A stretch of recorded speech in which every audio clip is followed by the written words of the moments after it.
ಈ ಪ್ರಕರಣ ಬಿಟ್ಬಿಡೋಣ ಸರ್. ಯಾವುದೋ ಒಂದು ಪ್ರಕರಣದಲ್ಲಿ ಇಷ್ಟು ದೊಡ್ಡ ಅಮೌಂಟ್ ಅನ್ನ, ಒಂದು ನಿಗಮದ ಅಮೌಂಟ್ ಅನ್ನ ಕೇವಲ ಅಧಿಕಾರಿ ಹಾಗೆ ಬ್ಯಾಂಕ್ ನ ಸಿಬ್ಬಂದಿ, ಇಲಾಖೆಯ ಸಚಿವರ ಗಮನಕ್ಕೆ ತರದೆ ಅವರವರೇ ಮ್ಯಾನೇಜ್ ಮಾಡ್ಲಿಕ್ಕೆ ಸಾಧ್ಯನಾ?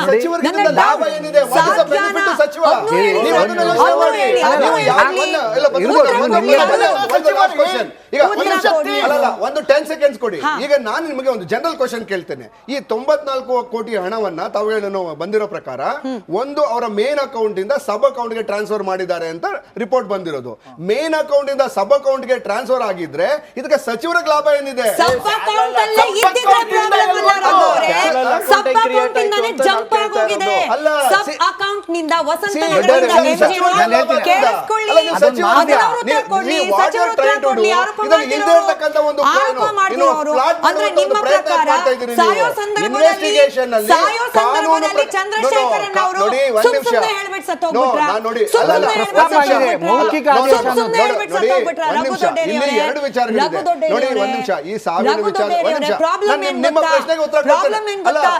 ವಸಂತ ನಗರದಿಂದ ಎಂಜಿ ರೋಡ್ ಬ್ರಾಂಚ್ ಅಲ್ಲೇ ಇದ್ದಿದ್ರೆ ಪ್ರಶ್ನೆನೇ ಬರ್ತಿರ್ಲಿಲ್ಲ.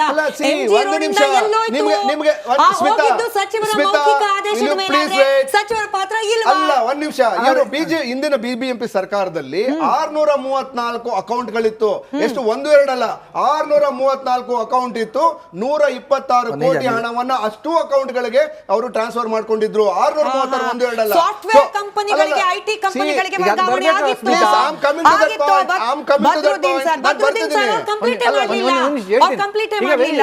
ವೆರಿ ಸಿಂಪಲ್ ಇದು. ಈಗ ಅಲ್ಲಿಗೆ ವರ್ಗಾವಣೆ ಆಗುತ್ತೆ, ಅಲ್ಲಿಂದ ಎಲ್ಲೆಲ್ಲಿ ಯಾವ ಕಂಪನಿಗಳು ಹೋಗುತ್ತೆ, ಆ ಕಂಪನಿಯವರು ಯಾರು, ಅಥವಾ ಇವ್ರ ಸಂಬಂಧಿಕರು, ನಿಮ್ಮ ಕಾಂಗ್ರೆಸ್ನವರ ಅಥವಾ ಮಂತ್ರಿಗಳು ಇಲ್ಲ ಅಂದ್ರೆ ಅವ್ರಿಗಿರುವಂತ ನಂಟೇನು ಅನ್ನೋ ತನಿಖೆ ಆಗುತ್ತೆ. ನಡಿ ಈಗ ಶುರು ಮಾಡೋಣ. ಕೇಸರಿಯಿಂದ ಮನೋಲ್ಲಾಸ ಮನಸ್ಸು ಮತ್ತೇರಿ ಕುಣಿದಾಡಿದೆ ನೋಡು, ಮನಸ್ಸು ಮತ್ತೇರಿ ಕುಣಿದಾಡಿದೆ ನೋಡು. ಕ್ಷಣ ಕ್ಷಣವೂ ಆಚರಿಸಿ ಕೇಸರಿ ಹಬ್ಬ. ವಿಮಲ್ ಬಾಯಲ್ಲಿ ಹೇಳಿ ಕೇಸರಿ. ತನಿಖೆಯಾಗಿ ಒಳ್ಳೇದು ಬರಲಿ. ಸ್ಮಿತಾ, ಇದು ನಾನು ಹೇಳ್ತಿದ್ದೀನಿ, ನೇರವಾಗಿ ಹೇಳ್ತೀನಲ್ಲ, ಇದು ದೊಡ್ಡ ಮಾಫಿಯಾ ರೀ. ನಿಮ್ಗೆ ನೀವು ಮಾಡಿದೀರಿ ಅಂತ ನಾನು ಹೇಳೋದು.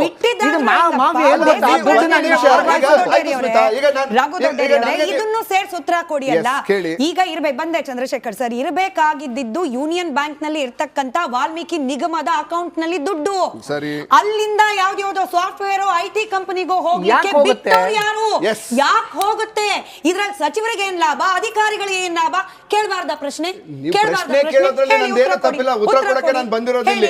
ಮೊದಲನೇದಾಗಿ ಹೇಳ್ತೇನೆ, ಸಮಾಜ ಸರ್ಕಾರದ ಭಾಗವಾಗಿ ಸರ್ಕಾರದಲ್ಲಿ, ನಮ್ಮ ಸರ್ಕಾರ ಮಾತ್ರ ಅಲ್ಲ, ಯಾವುದೇ ಸರ್ಕಾರದಲ್ಲಿ ಒಂದು ಅಕೌಂಟ್ ಇಂದ ಇನ್ನೊಂದು ಅಕೌಂಟ್ ಡಾರ್ಮೆಂಟ್ ಅಕೌಂಟ್ ಗೆ ತೆಗೆದುಕೊಂಡು ಹೋಗೋದು ಮತ್ತೆ ಸಬ್ ಅಕೌಂಟ್ ಗೆ ಹಾಕೊಂಡು ಹೋಗೋದು ಇದು ಸರ್ವೇ ಸಾಮಾನ್ಯ. ಒಂದ್ ನಿಮಿಷ ಪ್ಲೀಸ್. ಓಕೆ, ಸೊ ಹಾಗಾಗಿ ಈಗ ಪ್ರಶ್ನೆ ಇರ್ತಕ್ಕಂಥದ್ದು, ಆ ಹಣವನ್ನ ಯಾಕೆ ಬೇರೆಯವರ ಅಕೌಂಟ್ಗೆ ಹೋಗಿದೆ ಅಂತ ಏನು ಐಟಿ ಕಂಪನಿಗಳಿಗೆ ಹೋಗಿದೆ ಅಂದ್ರೆ ನನಗಂತೂ ಮಾಹಿತಿ ಇಲ್ಲ. ಅದು ಇನ್ವೆಸ್ಟಿಗೇಷನ್ ಹೊರಗಡೆ ಬರ್ತದೆ. ಒಂದು ವಿಚಾರ ತಿಳ್ಕೊಳ್ಳಿ, SCP TSP SC ಮತ್ತೆ ST ಸಮುದಾಯದ ಬೋರ್ಡ್ ಇಂದ ₹1 ಹೊರಗಡೆ ಹೋದ್ರು ಅವರು ಏನು ಅಟ್ರಾಸಿಟಿ ಕೇಸಲ್ಲಿ ಹೊರಗಡೆ ಹೋಗ್ತಾರೆ. It is not a small case. ₹1 ಹೋದ್ರು ಈಗ RTGS ಮುಖಾಂತರ. ಒಂದ್ ನಿಮಿಷ ಪ್ಲೀಸ್. ಅದೇ ನಿಗಮ 94 ಕೋಟಿ 73,08,500 ರೂಪಾಯಿ, ಸಾರಿ 94 ಕೋಟಿ 73 ಲಕ್ಷ 8,500 ರೂಪಾಯಿ ನಿಗಮದ ಖಾತೆಯಿಂದ ಬೇರೆ ಬೇರೆ ಖಾತೆಗಳಿಗೆ ವರ್ಗಾವಣೆ ಆಗಿದೆ. ಅಂದ್ರೆ ಏನರ್ಥ? ನೀವೇ ಹೇಳಿದ ಪ್ರಕಾರ ಯಾರೆಲ್ಲರ ಖಾತೆಗೆ ಹೋಗಿದೆಯೋ, ಯಾರೆಲ್ಲರ ಖಾತೆಗೆ ಹೋಗ್ಲಿ ಅಂತ ಹೇಳಿ ಆದೇಶ ಕೊಟ್ಟಿದ್ದಾರೋ ಎಲ್ಲರೂ ಕೂಡ ಅಟ್ರಾಸಿಟಿ ಕೇಸಲ್ಲಿ ಒಳಗೆ ಹೋಗ್ಬೇಕು. ಯಾರು ದೊಡ್ಡವರು? ಈಗ ಒಂದ್ ನಿಮಿಷ ಒಂದು SC ಮತ್ತೆ ST ಸಮುದಾಯದ SCP TSB ಹಣದ ₹1 ಅಲ್ಲ, 1 ಪೈಸೆ ಮಿಸ್ ಆದ್ರೂ ನೀವು ಜೈಲಿಗೆ ಹೋಗ್ತೀರಾ? ನೀವೆಲ್ಲ ಎಲ್ಲರೂ ಹೋಗ್ತಾರೆ. ಸೊ ಅಂತ ಸ್ಟಿಂಜೆಂಟ್ ಆಕ್ಷನ್ ಇರ್ತಕ್ಕಂಥ ಸಂದರ್ಭದಲ್ಲಿ ಇಲ್ಲಿ ಹೋಗಿದೆ ಅಂತ ಹೇಳಿದ್ರೆ ಅದ್ರ ಟ್ರಾನ್ಸಾಕ್ಷನ್ ಇಮಿಡಿಯೇಟ್ ಡೇಟ್ ಎಲ್ಲರಿಗೂ ಗೊತ್ತಾಗ್ತದೆ. ತನಿಖೆಯಿಂದ ಇನ್ನೇನು ಇನ್ನೊಂದು 2-3 ದಿನದೊಳಗಡೆ ಮೋಸ್ಟ್ಲಿ ತನಿಖೆ ಅದು ಹೊರಗಡೆ ಬರ್ತದೆ. ಈ ಹಣವನ್ನ ಯಾರು ಕೊಟ್ಟಿದ್ದಾರೆ ಅಂತಂದ್ರೆ ಅವರೆಲ್ಲರೂ ಬಂದೇ ಬರ್ತಾರೆ. ಸೊ ನಾನಿಲ್ಲಿ ಪ್ರಶ್ನೆ ಕೇಳ್ತಾ ಇರೋದು ಸಚಿವರಿಗೆ. ನಾನು ಏನು ಕೇಳ್ತಾ ಇದ್ದೀನಿ ಅಂತಂದ್ರೆ, ಸಚಿವರು ಮತ್ತೆ ನಾವು ಹೇಗೆ ಆಡಳಿತ ಪಕ್ಷ ಹೇಗೆ ಎಲೆಕ್ಷನ್ ಅಲ್ಲಿ ಇದ್ವು, ವಿರೋಧ ಪಕ್ಷದವರು ಇದ್ರು, ಹಾಗಿದ್ರೆ ವಿರೋಧ ಪಕ್ಷದವ್ರಿಗೆ ಮಾಹಿತಿ ಇತ್ತು ಅಂದ್ರೆ ಯಾಕೆ ಕಡ್ಲೆ ಬೀಜ ತಿಂತಾ ಇದ್ರು ಅವರು? ಯಾಕೆ ಅವರು ಆಕ್ಷನ್ ತೆಗೆದುಕೊಳ್ಳಿಲ್ಲ? ಕರೆಕ್ಟ್ ಅಲ್ವಾ? ಆಡಳಿತ ಪಕ್ಷದವರು ನಾವೇನೋ ಎಲೆಕ್ಷನ್ ಅಲ್ಲಿ ಬಿಸಿ ಇದ್ವಿ, ವಿರೋಧ ಪಕ್ಷದವ್ರು ಗೊತ್ತಿತ್ತು ಅಂದ್ರೆ ಈ ದುಡ್ಡು ಟ್ರಾನ್ಸ್ಫರ್ ಆಗಿದೆ ಅಂದ್ರೆ ಯಾಕೆ ಅವರು ಪಾಲುದಾರರಾಗಿದ್ದಾರೆ?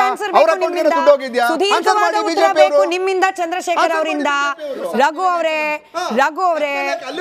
ಆ ಪ್ರಶ್ನೆನೂ ನನ್ನೇ ಉತ್ತರ, ಆ ಪ್ರಶ್ನೆನೂ ನಾವು ಚರ್ಚೆ ಮಾಡಿದ್ವಿ.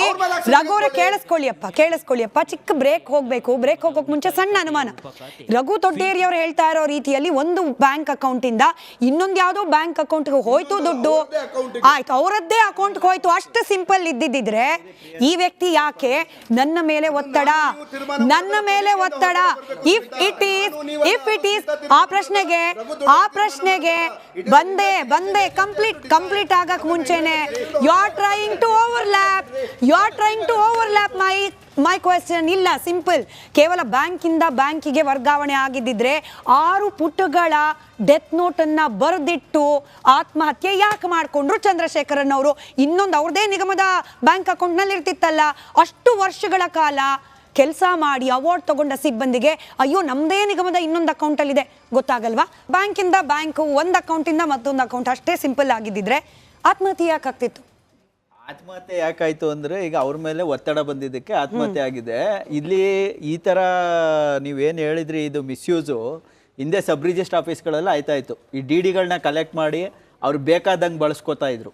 ಅದಾದ ನಂತರ ಇವೆಲ್ಲ ಹಗರಣಗಳು ಸಿಕ್ಕಾಕೊಂಡ್ಮೇಲೆ ಅದನ್ನ RTGSಗೆ ಕಂಪಲ್ಸರಿ ಮಾಡಿಬಿಟ್ಟು ತಂದಿರೋದು.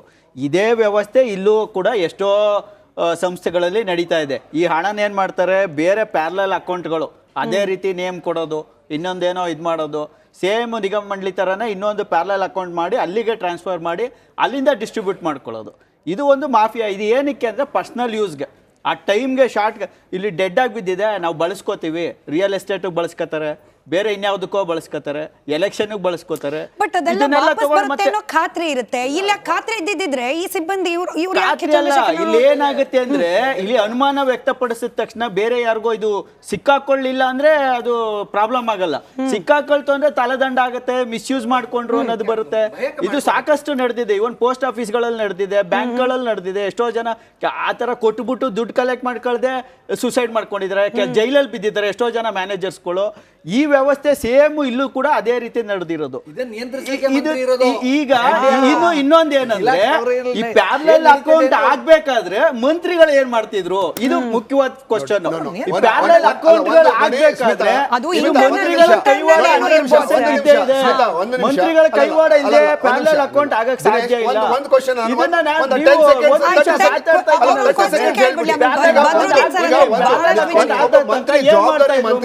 ಯಾವುದೇ ಪಕ್ಷದವರಾಗ್ಲಿ ಅಥವಾ ಯಾವುದೇ ಸರ್ಕಾರದ ಭಾಗವಾಗ್ಲಿ ಅವರು ಅಕೌಂಟ್ ಲೆವೆಲ್ ಅಲ್ಲಿ ಮಂತ್ರಿಗಳ ಹಂತಕ್ಕೆ ಹೋಗೋದಿಲ್ಲ. ಇದನ್ನ ಹೋಗಲ್ಲ.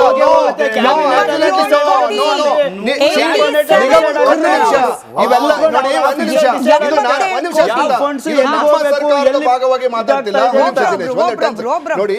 ಯಾವುದೇ ಸರ್ಕಾರ ಆಗ್ಲಿ ಯಾವುದೇ ಮಂತ್ರಿ ಆಗ್ಲಿ ಅವ್ರಿಗೆ ಬರೀ ಅಕೌಂಟ್ ಅನ್ನ ಯಾವ್ದು ಓಪನ್ ಆಗಿದೆ, ಯಾವ ಟ್ರಾನ್ಸ್ಫರ್ ಆಗಿದೆ ಅಂತಲ್ಲ.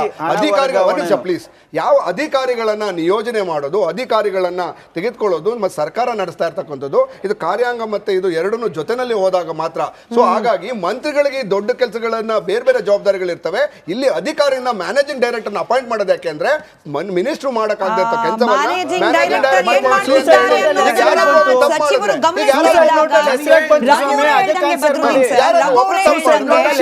ಮ್ಯಾನೇಜಿಂಗ್ ಡೈರೆಕ್ಟರ್ ನ ಕೂರಿಸ್ತಾರೆ. ಅವ್ರು ಏನ್ ಮಾಡ್ತಿದ್ದಾರೆ ಅನ್ನೋದನ್ನ ಗಮನಿಸದೆ ಹೋದಾಗ ಸಚಿವರು ಹಿಂಗಾಗೋ ಚಾನ್ಸಸ್ ಇದೆಯಲ್ಲ. ಚಿಕ್ಕ ಬ್ರೇಕು. ಬದ್ರುದ್ದೀನ್ ಸರ್ ಹತ್ರ ನಾನು ಪ್ರಶ್ನೆ ಕೇಳಬೇಕು. ಇವ್ರ ಪ್ರಕಾರ MDನೇ ಏನಾದ್ರೂ ಅವ್ಯವಹಾರ ಮಾಡಿದ್ರು ಅಂತ ಆದ್ರೆ ಸಚಿವರ ಗಮನಕ್ಕೆ ಬರ್ಬೇಕು ಅಂತ ಇಲ್ವಾ ಇದ್ರಲ್ಲಿ?